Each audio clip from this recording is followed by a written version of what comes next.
तो show time में आपका स्वागत है जहां पर एक्सप्लेन कर रहे हैं टीन वुल्फ का सीजन 2 का एपिसोड नंबर 3 और 4 एक साथ। तो चलिए शुरू करते हैं और शुरू करने से पहले वीडियो को जरूर लाइक करते हुए जाएं, चैनल को सब्सक्राइब करें और दोस्तों के साथ शेयर करना ना भूलें। और अब शुरू करते हैं इस एपिसोड को। पहले सीन में हम एलिसन को देख पाते हैं जिसका किडनैप करवाता है उसका खुद का बाप, क्योंकि उसे पनिश करना चाहता था, क्योंकि उसने आइजैक का साथ दिया उसकी जान बचाने के लिए, ना कि उनका। और वही हम देखते हैं यहाँ पर अब ट्रेनिंग शुरू होने वाली थी एलिसन की, जिससे कि वो अपने पेरेंट्स की तरह ही बन सके। और वही हम देखते हैं जिसने किडनैप किया था वो बंदा उसे दोस्ती करना चाहता है और कहता है एलिसन तुमने अपने आप को बहुत जल्दी आजाद करा लिया और तुम हम जैसी बन सकती हो। और हम देखते हैं एलिसन ना चाहते हुए भी इसका साथ देने के लिए तैयार थी अपने फैमिली के लिए, और वहां से चली जाती है। और वही हम देखते हैं जो बंदा किडनैप किया था उस पर अटैक करता है वही बड़ी सी लिजर्ड और उसको मार देती है। वही हम देखते हैं अगले दिन स्कूल में स्कोट की क्लास को फिजिकल ट्रेनिंग के लिए भेजा गया था, और वहां पर एरिका नाम की एक लड़की बहुत ज्यादा घबराई हुई थी और बार बार पैनिक अटैक की वजह से जमीन पे गिर जाती है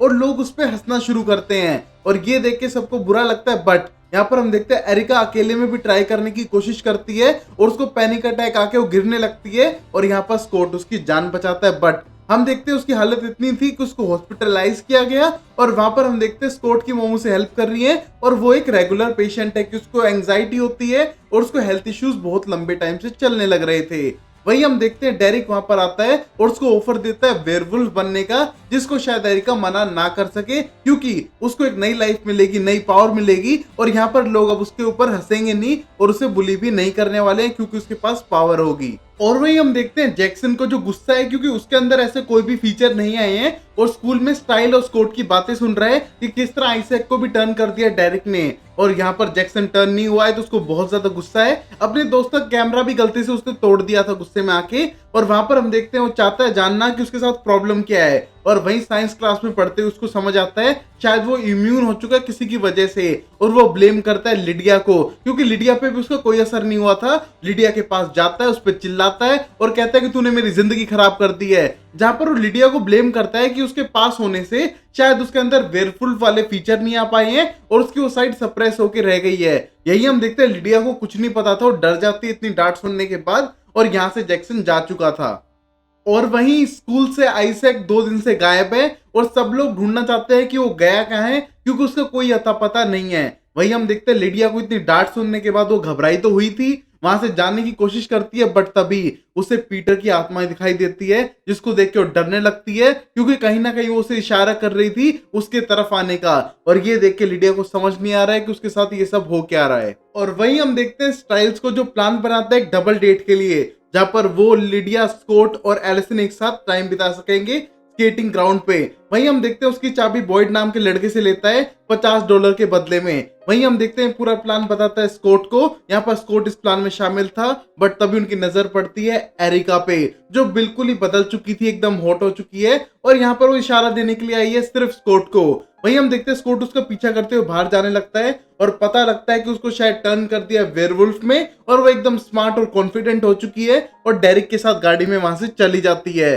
और ये देख के बिल्कुल भी अच्छा नहीं लगता है स्कोट को क्योंकि वो यहाँ वहां लोगों को वेयरवुल्फ में कन्वर्ट कर रहा है, हंटर यहाँ मारने के लिए घूमने लग रहे हैं तो कोई गड़बड़ खड़ी ना हो जाए। और अब हम देख पाते हैं कि वो डेट की प्लानिंग करते हैं, बट यहाँ पर मिस्टर आर्जेंट साफ कर देते हैं एलिसन से कि वो अपने दोस्त पे नजर रखे, लिडिया के साथ कोई गड़बड़ होगी तो उन्हें पता होना चाहिए और वो उसका साथ दे। और वही हम देखते हैं एलिसन बोलती है हाँ वो बिल्कुल ध्यान रखेगी, फोकस रखेगी लिडिया पे कि वो टर्न ना होए और उस पर फुल फोकस है। बट रियलिटी तो ये है कि वो डबल डेट पे जाने लग रही है छुपकर, और वहां जाने के बाद एंजॉय करते हैं, किस करते हैं, पूरी पार्टी एंजॉय करते हैं। बट हम देखते हैं लिडिया को अकेले में एक नाइटमेयर आता है जहां पर वो पीटर को देख पाती है और वहां पर देख पाती है वुल्फ बेन के पौधों को। ये देख के वो डर के चिल्लाने लगती है और सब लोग डर जाते हैं कि यहाँ पर हो क्या रहा है और लिडिया को पैनिक अटैक्स क्यों आ रहे हैं, और इसका इंफॉर्मेशन किसी के पास भी नहीं थी कि ये सब लिडिया के साथ ही क्यों हो रहा है। और अब अगले दिन वही हम देखते हैं स्कोट को जो सीधा जाता है एरिका के पास में और कंप्लेन करता है कि तुमको और तीसरा एक चाहिएगा, मुझे पता है डेरिक 3 अपने बीटा चाहता है जिसके ऊपर वो रूल कर सके, प्रोटेक्ट रख सके अपने आप को। बट हम देखते हैं एरिका साफ करती है उसको कोई जरूरत नहीं है बताने की और तुम भी तो बन सकते हो। और वही हम देखते हैं सेड्यूस करने का ट्राई करती है स्कोट को जिससे कि एलिसन को जेलसी हो, और वही हम देखते हैं स्कोट उसको दूर करता है और वहां से सीधा एलिसन के पास जाता है। वहीं हम देखते हैं एलिसन साफ कर देती है कि डेरिक का प्लान गलत है, वो लोगों को वेयरवुल्फ में कन्वर्ट कर रहा है, पहले आइजैक और अब ये। शायद मेरे ग्रैंडपा खुश ना हो और इनके खिलाफ खड़े हो, क्रॉस फायर होगी, लड़ाई होगी और मैं नहीं चाहते कि तुम इनके बीच में आओ। वही हम देखते हैं वो बोलते हैं कि मुझे तो हेल्प करनी पड़ेगी ना, बट हम देखते हैं साफ करती है एलिसन कोर्ट से कि अगर इसके मामले में आया तो शायद उसको कुछ हार्म हो सकता है और वो ऐसा बिल्कुल नहीं चाहती है। और ये कहने के बाद गुस्से में वहां से चली जाती है और यहाँ पर समझ नहीं पा रहा है स्कॉट क्यों हेल्प करना चाहता आइजैक और एरिका को, क्योंकि वो उनके दोस्त जैसे थे और उनकी लाइफ खराब नहीं करवाना चाहता एक वेयरवुल्फ में कन्वर्ट होके। वहीं हम देखते हैं स्टाइल भागते हुए आता है और बोलता है कि उसका तीसरा शिकार डेरिक का कोई और नहीं बल्कि बॉयड होने वाला है। और ये देख के दोनों टेंस होने लगते हैं क्योंकि उन्हें बॉयड की जान बचानी पड़ेगी और वेयरवुल्फ में कन्वर्ट होने से रोकना पड़ेगा, क्योंकि हंटर्स की एक टीम खड़ी है इन वेयरवुल्फ को मारने के लिए और डेरिक अपनी आर्मी तैयार कर रहा है जिससे कि वो अपने आप को प्रोटेक्ट कर सके और पावरफुल रह सके। और वही हम देखते हैं मिसेस आर्जेंट को अगले सीन में, जहां पर एलिसन की रूम की सफाई कर रही थी और वहां पर उसको एक नोट मिलता है जो स्कॉट ने लिखा हुआ था। और ये देख के मिसेस आर्जेंट को बहुत ज्यादा गुस्सा आने लगता है क्योंकि उसको ब्रेकअप के लिए पहले ही वार्न कर दिया गया था और एलिसन ये सब छुप के कर रही थी। वही हम देखते हैं अपना खुद का हाथ काटती है मिसेस आर्जेंट और सीधा चली जाती है हॉस्पिटल स्कॉट की मॉम से मिलने के लिए। वही हम देखते हैं स्कॉट की मॉम से पता लगा लेती है कि यहाँ पर स्कॉट बिल्कुल भी दुखी नहीं है और वो हार्ट ब्रेकअप जैसा तो बिल्कुल फील नहीं कर रहा है। और ये देख के समझ जाती है मिसेस आर्जेंट कि ये सारा झूठ उन्हें के लिए है और यहाँ पर अभी भी एलिसन और स्कॉट साथ में है। और ये देख के उसे और गुस्सा आने लगता है। और भाई ये आर्जेंट फैमिली बहुत ही खतरनाक है, अगर उनकी बात ना मानी जाए तो मार काट पे उतर जाती है। और यहाँ पर बेचारे स्कॉट का होगा क्या, आगे देखते हैं। बट हम उससे पहले देखते हैं जैक्सन को, जिसको अभी भी वेयरवुल्फ बनना है, इसलिए सीधा डेरिक के घर पे जाता है हेल्प मांगने के लिए। बट वहां पर डेरिक तो मिलता नहीं है बल्कि मिलती है मिस्टर आर्जेंट की पूरी टीम।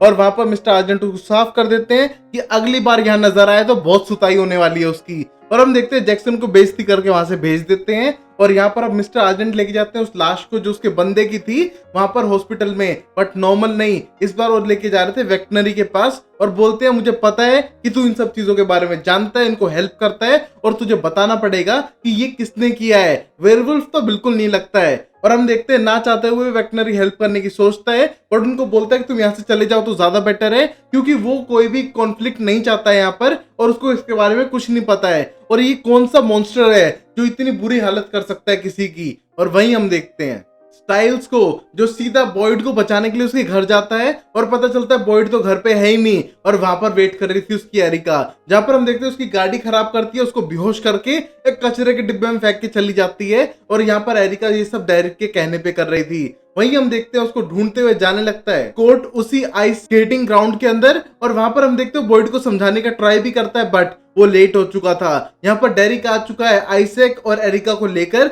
और जहां पर वो बोलता है कि ये सब परफेक्ट चल रहा है ना, इन दोनों की लाइफ देखो, आइजैक की लाइफ देखो, एरिका की लाइफ देखो, ये दोनों खुश हैं और बॉयड भी खुश होना चाहता है और तू बीच में ना कंप्लेन करे तो ज्यादा बेटर है। और वहीं हम देखते हैं इस मोमेंट पे स्कॉट लड़ने के लिए भी तैयार था क्योंकि वो इनोसेंट लोगों को वेयरवुल्फ में कन्वर्ट नहीं करना चाहता है, क्योंकि हंटर का खतरा है और फुल मून पे टर्न होना है, बहुत सारे खतरे हैं। बट हम देखते हैं यहाँ पर बॉयड भी बनना चाहता है और अटैक कर देते हैं स्कॉट के ऊपर आइजैक और एरिका। बट हम देखते हैं इस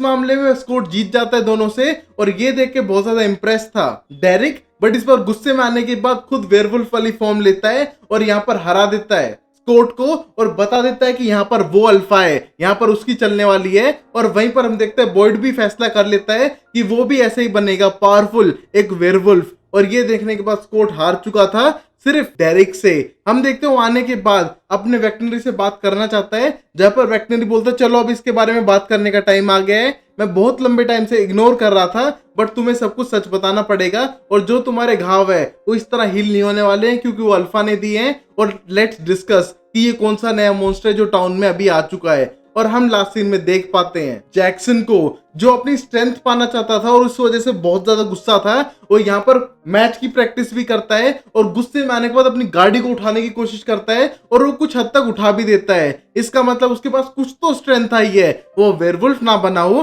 बट स्ट्रेंथ उसके पास जरूर आई है। और ये देख के बहुत ज्यादा खुश हो जाता है और यहाँ पर रात को अकेले ये सब प्रैक्टिस कर रहा था और अब थोड़ा एक्साइटेड भी है कि उसके पास कुछ पावर्स है। और अब हम देख पाते हैं एलन को, जो वेटनरी डॉक्टर है, वो सही करने का ट्राई करता है स्कॉट को, और उसी मोमेंट पे बोलता है कि मुझे तुम्हारी काइंड के बारे में सब कुछ पता है, बट मुझे नहीं पता इनकी काइंड के बारे में जिस मॉन्स्टर ने इस बंदे पर अटैक किया है। और वहां पर वो लाश पड़ी हुई थी, और इस मोमेंट पे एलन जो वेटनरी डॉक्टर है वो स्कॉट को छुपने के लिए कहता है और बोलता है कि आर्जेंट की फैमिली यहाँ पर आने वाली है और तुमको छुपना होगा। हम देखते हैं जैसे स्कॉट छुप जाता है, वहां पर आर्जेंट आ चुके थे और वो जानना चाहते हैं कि किसने किया है, और यहाँ तक कि जो ग्रैंडपा है वो जानते हैं एलन वेटनरी डॉक्टर को। और वहीं एलन साफ कर देता है कि इसको नॉर्मल किसी वेयरवुल्फ ने नहीं मारा है बल्कि कोई और मॉन्स्टर है, और वहां पर बताता है कि पहले इसकी गर्दन पे कट दिया जिससे कि पैरालाइज हो जाए, और वो वेनमस है, मतलब पैरालाइज कर देता है अपने वेनम से, और फिर उस पर अटैक किया, उसके अंदर अपने नाखून गाड़े और उसे उठा दिया जिससे कि उसके लंग्स फट गए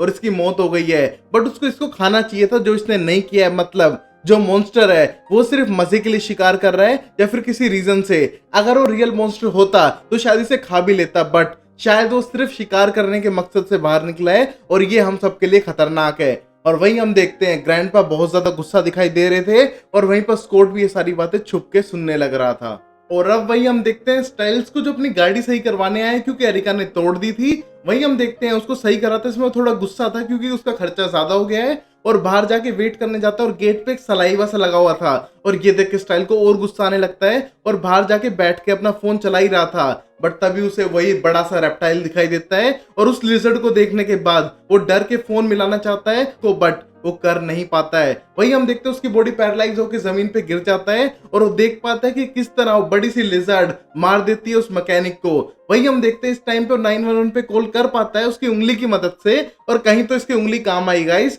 और यहाँ पर पूरी पुलिस फोर्स पहुंच चुकी थी, बट तब तक वो लिजर्ड भाग चुकी है जो बहुत ही बड़ी थी। और यहाँ पर उसके फादर पूछ रहे हैं उससे कि क्या हुआ है, तुम्हें कुछ तो पता होगा ना। बट तभी हम देखते हैं स्टाइल अपने फादर से कुछ भी नहीं बताता है और बहुत बड़े सदमे में था। और वही हम देखते हैं पूरी इन्वेस्टिगेशन के लिए उसकी जीप भी पुलिस वालों के पास ही रहेगी, और वहां पर अभी इन्वेस्टिगेशन चलने वाली है। और वही हम अगले सीन में एलिसन को देख पाते हैं जो स्कॉट से जंगलों में मिलने जाने वाली थी 9 बजे, बट हम देखते हैं वो जा नहीं पाती है क्योंकि उसके ग्रैंडपा उसे रोकते हैं, उससे पूछताछ करने लगते हैं और अपने बारे में बहुत प्यार से बताने लगते हैं किस तरह उसको दवाइयां खानी पड़ती है जिंदा रहने के लिए, और ट्रस्ट बनाना पड़ता है। जैसा उसे उसके डॉक्टर पे ट्रस्ट है, एलिसन को उस पे करना चाहिए क्योंकि वो फैमिली है। वही हम देखते हैं एलिसन ट्रस्ट तो करती है, बट उसके ग्रैंडफादर का रियल फेस सामने आता है जहां पर वो बहुत ज्यादा रूड और एरोगेंट है और बोलता है तुझे हमारा साथ देना पड़ेगा, तुम्हारी फैमिली है, और से यस कि तू हम पे ट्रस्ट कर सकती है। और वही हम देखते हैं इस टाइम पे एलिसन डर चुकी थी क्योंकि उसने अब तक अपने ग्रैंडफादर को बहुत ही स्वीट देखा था जैसे पहले वो अपनी बुआ को देखती थी। वही हम देखते हैं ये कहने को तो घर चली जाती है, और यहाँ पर वेट कर करके थक चुका था स्कॉट, और यहाँ पर वो चला जाता है स्टाइल्स के पास में क्योंकि स्टाइल की गाड़ी तो खराब हो चुकी है। वही हम देखते हैं स्टाइल से मिलने के बाद स्टाइल साफ करता है कि तुमने सही कहा था कि वो मॉन्स्टर है, वो तुम जैसा वेयरवुल्फ नहीं है, बल्कि मुझे लगा कि बड़ी सी लिजर्ड है, एक रेप्टाइल की तरह था, और उसकी आंखें देख के मुझे ऐसा लग रहा था कि मैं उसे जानता हूँ, जैसे कि कोई दोस्त जो मास्क पहन के हो, हमें पता नहीं वो कौन दोस्त है बट आंखों से पता लगा सकते हैं कि हम उसको जानते हैं और वो मुझे जानता था। और वही हम देखते हैं स्कॉट टेंस्ड हो जाता है कि वो कैसे फाइंड करेंगे कि नया मॉन्स्टर कौन है टाउन में और इससे कैसे बचा जाए। और वही हम देखते हैं डेरिक भी फाइंड आउट करना चाहता है और अपने तीनों बंदों को ट्रेन करने की कोशिश करता है, उन्हें कहीं ना कहीं टॉर्चर भी करता है जिससे कि वो स्ट्रांग बन सके, और वो ढूंढना चाहता है उस मॉन्स्टर को जो यहाँ वहां अटैक करने लग रहा है। और यहाँ पर हम देखते हैं लिडिया को जो अपने पे से काबू खोकर चीजों को तोड़फोड़ मचा रही है और उसने अपने आप को भी घायल कर लिया है। वही हम देखते हैं वो काउंसलिंग सेशन के लिए जाती है जिसका खास असर उसके ऊपर कोई हो नहीं रहा था। और वही हम देखते हैं स्कूल में ही जहां पर अब लगता है स्कॉट को कि हमको फाइंड करनी पड़ेगी कि ऐसी किताब जो शायद आर्जेंट के पास हो जिसमें सारी मॉन्स्टर्स की लिस्ट हो, क्योंकि वो तो मॉन्स्टर को मारते रहते हैं ना। और एलिसन से पूछ के आना स्टाइल, क्योंकि अब स्कॉट एलिसन से डायरेक्टली मिल नहीं सकता है स्कूल में, ना टेक्स्ट कर सकता है, तो यहाँ पर भगाने लग रहे थे स्टाइल को एक प्लेस से दूसरी प्लेस में सारी इंफॉर्मेशन फैलाने के लिए, जहां पर उन्हें एट लास्ट पता चल जाता है कि एक बुक ढूंढनी पड़ेगी जिसमें वो मॉन्स्टर के बारे में लिखते हैं। वही हम देखते हैं उनके लगता है कि ये बुक ऑफिस में पाएगी, तो यहाँ पर अब एलिसन चुराना चाहती है की इस ऑफिस की अपने ग्रैंडपा से, जो शायद मुश्किल होने वाला है क्योंकि उसके ग्रैंडपा को किसी पे भी ट्रस्ट नहीं है। वही हम देखते हैं शाम को मैच के लिए अपने ग्रैंडपा के साथ देखने जा रही थी मैच को, और वहां पर चुपचाप उसी की उसकी पॉकेट से निकाल के दे देती है स्टाइल्स को, जिससे कि स्टाइल मैच को छोड़ के सीधा जाए ऑफिस में और वहां पर फाइंड कर सके उस किताब को और इन्फॉर्मेशन निकाल सके उस मॉन्स्टर के बारे में। बट हम देखते हैं जब ये सारी चीजें कर रहा है तो उसे बुक तो नहीं मिलता है, बट मिल जाती है एरिका, जो बहुत ही ज्यादा गुस्से में थी और स्टाइल को पकड़ के लेके आ चुकी थी डेरिक के पास में, क्योंकि स्टाइल उस हादसे पे था जहां पर लास्ट टाइम अटैक हुआ था। और यहाँ पर डेरिक पूछना चाहता है कि वो मॉन्स्टर कौन था। पहले तो हम देखते हैं डेरिक डरा हुआ है, बट यहाँ पर साफ कर देता है। पहले तो स्टाइल कुछ बताना नहीं चाहता, बट डेरिक के गुस्से में आने के बाद वो शायद बता दे। और वहां पर उसने पहले मैसेज कर दिया है कि एलिसन वहां पर कोई भी बुक नहीं मिली है। और वहीं हम देखते हैं मैच के अंदर एलिसन टेंस्ड हो रही थी, उसने इतना बड़ा रिस्क लिया और अब उसका कोई फायदा नहीं है। वही हम देखते हैं मैच के अंदर एक प्लेयर कम था, तो बॉयड को खेलने के लिए बुला लिया था उसके कोच ने। और यहाँ पर बॉयड अच्छा तो खेल रहा है, बट उसकी वेयरवुल्फ साइड बाहर आने लग रही है। और डेरिक ने पहले ही मना किया था किसी भी चीज में पार्टिसिपेट करने से, और शायद डेरिक अब इसको पनिश करेगा उसके लिए। और वही हम देखते हैं उसको स्कॉट शांत करने का ट्राई भी करता है कि उसकी वेयरवुल्फ साइड बाहर आ रही है, सब लोग देख पाएंगे, बट वो स्कॉट की एक बात भी नहीं सुनता है और वहां पर खेलना शुरू करता है। और यहाँ पर स्कॉट खेलते समय अपना पैर तुड़वा लेता है। हम देखते हैं उसकी आवाज सुन के पूरे लोग वहां पर भागते हुए आने लगते हैं और सबसे पहले एलिसन पहुंचती है। बट तभी साफ करता है स्कॉट कि उसका पैर तो सही हो जाएगा, बट वो बुक मिली क्या नहीं। बट एलिसन साफ करती है कि बुक यहाँ पर नहीं है। और सब लोगों को लगता है उसकी पैर की हड्डी टूट चुकी है, बट वो फिर से चलने लगता है। और ये देख के सब लोग हैरान थे, स्पेशली एलिसन के ग्रैंडपा, और शायद उन्हें अब इस पे शक होने लगा है। वही हम देखते हैं वो उसे अपने घर पे डिनर के लिए बुलाता है, और ये देख के अब डाउट में था स्कॉट कि शायद घर जाके गोली ना मार दे। और वही हम अगले सीन में देखते हैं स्टाइल्स बताने लगता है कि उसके ऊपर स्केल्स थे, वो एक बड़ी सी लेजर्ड जैसी थी और उसकी आंखें स्प्लिट हो रही थी। और वही हम देखते हैं जैसे वो बताने लग रहा था, पीछे से वही मॉन्स्टर ऊपर से उतरने लग रहा है। और ये देख के डेरिक थोड़ा डर के पीछे हटता है और स्टाइल बोलता है शायद तुमने उसे देखा है, मुझे लगता है। और वही हम देखते हैं अटैक करती है और यहाँ पर बेहोश कर देती है एरिका को। और वही हम देखते हो बड़ी सी लिजर्ड एक कट देती है डेरिक को। हम देखते हो कट देने के बाद डेरिक पैरालाइज होने लगता है और यहाँ पर उसकी जान बचाते हुए स्टाइल्स भागने लगता है। और डेरिक के पानी के गिरने के बाद अपना फोन छोड़ के सीधा पानी में कूदता है डेरिक की जान बचाने के लिए। और यहाँ पर वो लिजर्ड वहीं पर है, वो पानी के अंदर जा नहीं सकती क्योंकि उसे डर लगता है पानी से, बट वहीं पर वेट कर रही है इनके बाहर आने का और शायद इन दोनों को मार के खत्म कर दे। वही हम देखते हैं इनके पास कोई ऑप्शन नहीं है सिर्फ तैरते रहने के, जहां पर स्टाइल्स पकड़ के तैरने लग रहा है और यहाँ पर डेरिक की आधी बॉडी पैरालाइज हो चुकी है पूरी नीचे से। और अब वही हम देखते हैं डिनर पे, जहां पर ग्रैंडपा एलिसन के साथ ला चुके हैं स्कॉट को भी। और यहाँ पर मिस्टर आर्जेंट देख के बहुत ज्यादा गुस्सा है कि ये यहाँ पर क्या कर रहा है। और वही हम देखते हैं डिनर स्टार्ट होता है, एक ऑकवर्ड मोमेंट बनता है क्योंकि दोनों एक्स थे उन सबके हिसाब से। बट हम देखते हैं मिसिस आर्जेंट को पूरा पता था कि अभी भी डेट कर रहे हैं, और अगर ग्रैंडपा को पता चला तो शायद यहीं पे खत्म ना कर दे स्कॉट को। मिस्टर आर्जेंट ऐसा चाहते नहीं थे, इस वजह से उसे अलग ले जाके वॉर्न भी करते हैं। बट तभी स्कॉट बोलता है कि उसकी इसमें कोई गलती नहीं है। और तभी हम देखते हैं दोनों नॉर्मल बिहेव करने की कोशिश करते हैं, बट यहाँ पर आर्जेंट और स्कॉट एक दूसरे को बिल्कुल पसंद नहीं कर रहे थे। वही हम देखते हैं डिनर के बाद एलिसन लेके जाती है स्कॉट को अपने रूम में, जो मिस्टर आर्जेंट को बिल्कुल पसंद नहीं था, और यहाँ पर जाने देते हैं ग्रैंडपा। बट हम देखते हैं ये जाके ट्राई करते हैं पता करने का उस बुक के बारे में जो उन्हें यहाँ पर नहीं मिलती है। यहाँ पर हम देखते हैं मरते हुए भी कॉल करने की ट्राई कर रहा है स्टाइल हेल्प के लिए, बट हम देखते हैं स्कॉट उसका फोन नहीं उठाता है और यहाँ से जाने की प्लानिंग करता है क्योंकि उसे पता चल चुका था कि वो एक बुक नहीं है बल्कि पेन ड्राइव है जो उस चाबी के साथ लगा हुआ था, तो उसकी जितनी भी इंफॉर्मेशन होगी उस पेन ड्राइव से ले लेंगे। और ये कहने के बाद वहां से जाने लगता है। और यहाँ पर सब लोग बहुत नॉर्मल बिहेव कर रहे थे और ग्रैंडपा कहते हैं कि इनका ब्रेकअप होना ही नहीं था, दोनों कितने परफेक्ट है ना। और यहाँ पर मिस्टर एंड मिसेज आर्जेंट इतने गुस्से से देख रहे हैं क्योंकि उन दोनों को स्कॉट बिल्कुल भी पसंद नहीं है। और वहीं हम देखते हैं स्कॉट जाने के बाद सीधा स्कूल में जाता है और उस की को निकाल के देखता है कि उसमें पेन ड्राइव है। बट तभी उसे आवाज सुनाई देती है और समझ जाता है कि यहाँ पर कुछ गड़बड़ चल रही है और स्टाइल ने किसी इंपॉर्टेंट काम से कॉल किया था। हम देखते हैं यहाँ पर स्टाइल की हालत खराब हो चुकी है, 2-2.5 घंटे बीत चुके हैं, वो पानी में डूबने ही वाले हैं क्योंकि वो थक चुके हैं तैर तैर के भी। और यहाँ पर वो मॉन्स्टर वेट कर रहा है उनके बाहर निकलने का। बट अब यहाँ देखते हैं स्कॉट आ चुका है तो उन दोनों को निकालता है और यहाँ पर लड़ने लगता है उस मॉन्स्टर से। और वहां पर लड़ते लड़ते उस मॉन्स्टर की पावर ज्यादा थी और दूर फेंक के मारता है स्कॉट को, जहां पर वो शीशे से टकरा के गिर जाता है। बट हम देखते हैं शीशे को हाथ में लेके मारने के लिए बढ़ता है, बट अपनी रिफ्लेक्शन देख के वो मॉन्स्टर डरता है और वहां से भाग जाता है। हम देखते हैं पता नहीं लगा पाते हैं कौन सा मॉन्स्टर था, और वहां पर पेन ड्राइव की इंफॉर्मेशन भी उनको कुछ समझ नहीं आ रही थी। बट तभी डायरेक्ट वहां पे आके बताता है कि कैनमा है, वो एक मॉन्स्टर होता है एक तरह से अबोमिनेशन नेचर का, वो एक शेप शिफ्टर है, उसकी खुद की कोई ढंग की शेप नहीं होती है और ये बहुत ही खतरनाक है। और वही हम देखते हैं इस मॉन पे पता नहीं लगा पा रहे थे कि कौन मॉन्स्टर है, और ये कहने के बाद वो साथ में काम करने का प्लान बनाते हैं। बट हम देखते हैं साफ करता है डेरिक कि वो आर्जेंट्स पे बिल्कुल भी यकीन नहीं करता है जितना स्कॉट करता है, और हम देखते हैं वहां से जाते समय साफ कर देता है कि उस मॉन्स्टर को मार के रहेगा क्योंकि वो हमसे ज्यादा खतरनाक है और कहीं ना कहीं हमारे लिए ही खतरा है। हम देखते हैं उसके जाने के बाद, और अब वही स्कॉट को देखते हैं जो अपनी मॉम को लेने के लिए जाता है,